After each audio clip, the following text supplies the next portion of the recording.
आजकल दुनिया भर में जो ऊर्जा का संकट और भू राजनीतिक उथल-पुथल मची है, उसने ग्लोबल सप्लाई चेन्स को सच में पूरी तरह से हिलाकर रख दिया है। इन लगातार झटकों के बीच एक बड़ा ही दिलचस्प सवाल उठता है। क्या हमारा वही पुराना, प्रचुर मात्रा में मिलने वाला ठोस कोयला, जिसे हम सदियों से इस्तेमाल कर रहे हैं, आज की इस गैस की कमी और आधुनिक ऊर्जा संकट का एक हाईटेक समाधान बन सकता है? खैर, आज के इस विश्लेषण में हम इसी चौंकाने वाले आइडिया की गहराई में जाएंगे। भू राजनीतिक अस्थिरता के इस दौर में देश अब अपनी ऊर्जा सुरक्षा के लिए वापस कुछ पुराने लेकिन आजमाए हुए तरीकों की ओर रुख कर रहे हैं।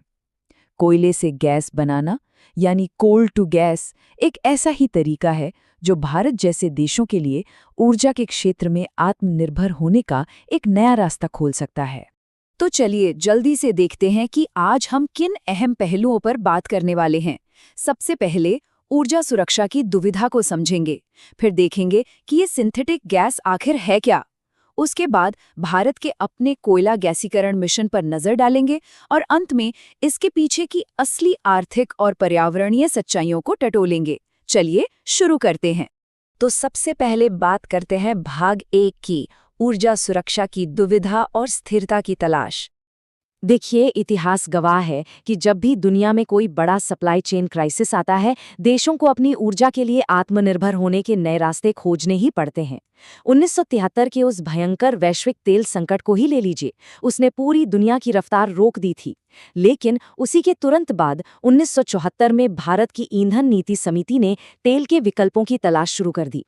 और मजे की बात देखिए, इसका नतीजा क्या निकला? कोलकाता का दानकुनी कोल कॉम्प्लेक्स, जिसने 1990 के दशक में गैस का उत्पादन भी शुरू कर दिया। मतलब जरूरत पड़ने पर इतिहास खुद को दोहराता जरूर है। अब जरा भारत की ऊर्जा भूख के इस आंकड़े पर गौर करते हैं। 1.5 अरब टन, ये कोई छोटा मोटा नंबर नहीं है।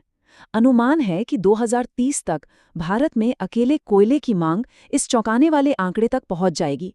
और ऐसा हो भी क्यों ना? आज भी भारत का 72% बिजली उत्पादन सीधे तौर पर कोयले पर ही टिका है। हमारे घर, उद्योग, कारखाने सब कुछ इसी से चलते हैं। ये स्केल वाकई बहुत विशाल है। लेकिन हमारे पास एक बहुत बड़ा ट्रम्प कार्ड भी है। अप्रैल 2025 तक के अनुमान बताते हैं कि भारत के पास लगभग 401 अरब टन कोयले का भंडार है, दुनिया के सबसे बड़े भंडारों में से एक। अब असली पहेली ये है कि इतने विशाल संसाधन का इस्तेमाल कैसे किया जाए, वो भी बिना इसे पारंपरिक तरीके से जलाए और बिना पर्यावरण को नुकसान पहुंचाए। और यहीं से हम आते हैं अपने दूसरे भाग पर, सिंथेटिक गैस क्या है। चलिए इस रसायन विज्ञान के जादू को समझते हैं।